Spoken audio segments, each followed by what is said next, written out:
এটা হচ্ছে হাওড়া প্ল্যাটফর্ম। আমরা যাচ্ছি কেরালা। আজকে প্রচুর ভিড় হয়েছে। অন্তর্জায়তে যাব।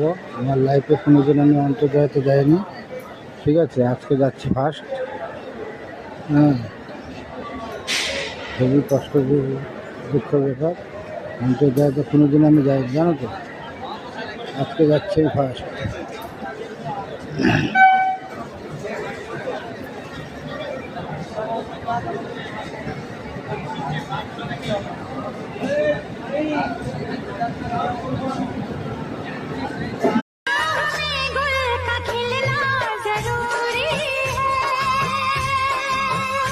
हाँ मोहब्बत में मिलना जरूर